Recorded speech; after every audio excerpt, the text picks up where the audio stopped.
Котлоулы метеорологик шартларда бигрәк тә кыш айларында машина йөртүчеләр рөхсәт ителгән максималь тизлек белән түгел, ә юлдагы шартларда иминлекне тәэмин итәрлек тизлек белән генә хәрәкәт итәргә тиеш. Куркыныч маневрлар ясамаска һәм каршы як полосага чыкмаска чакыра даи инспекторлары. 17 yanvardan alıp 31 yanvarga hatta karşı yak polasa operasyası başlanıp gitti.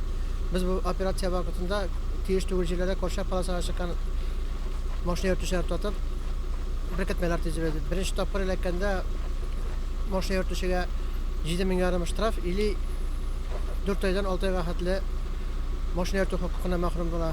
İkinci tapır ilekende 1 ayga hatlı maşina yürütü hukukuna mahrum bola. Пассажирлар да машина йөртүчеләр дә иминлек коешларын электрип йөрергә тиеш.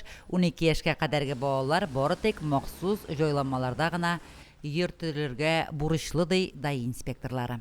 2026 yılının 9 yanvarından başlap bağlarını mahsus krizlerde yürütmegen için iştirak kulemi 3 mindən 5 minə hatta arttı. Darnası yetçilərə bu 25 minə xar 50 min, yuridik yetçilərə 100 minə 200 minə hatta көтәрелде. Şoňa bağların mahsus krizlerde yürüsünlər idi. Bu bizim üçün түгел, баланың үзләре өчен дә балаларының иминлекләрен койгытсыннар иде. Дәүләт автоинспекциясе инспекторлары хәбәр итүенчә, республика күләмендә барган кышкы каникуллар операциясына узган атнада нәтиҗә ясалды. Юл кагыйдәсе үтәмәгән шоферларга административ беркетмәләр төзелде. Лилия Шәймиева, Динар Нуртдинов, Мөслим телевидениесе.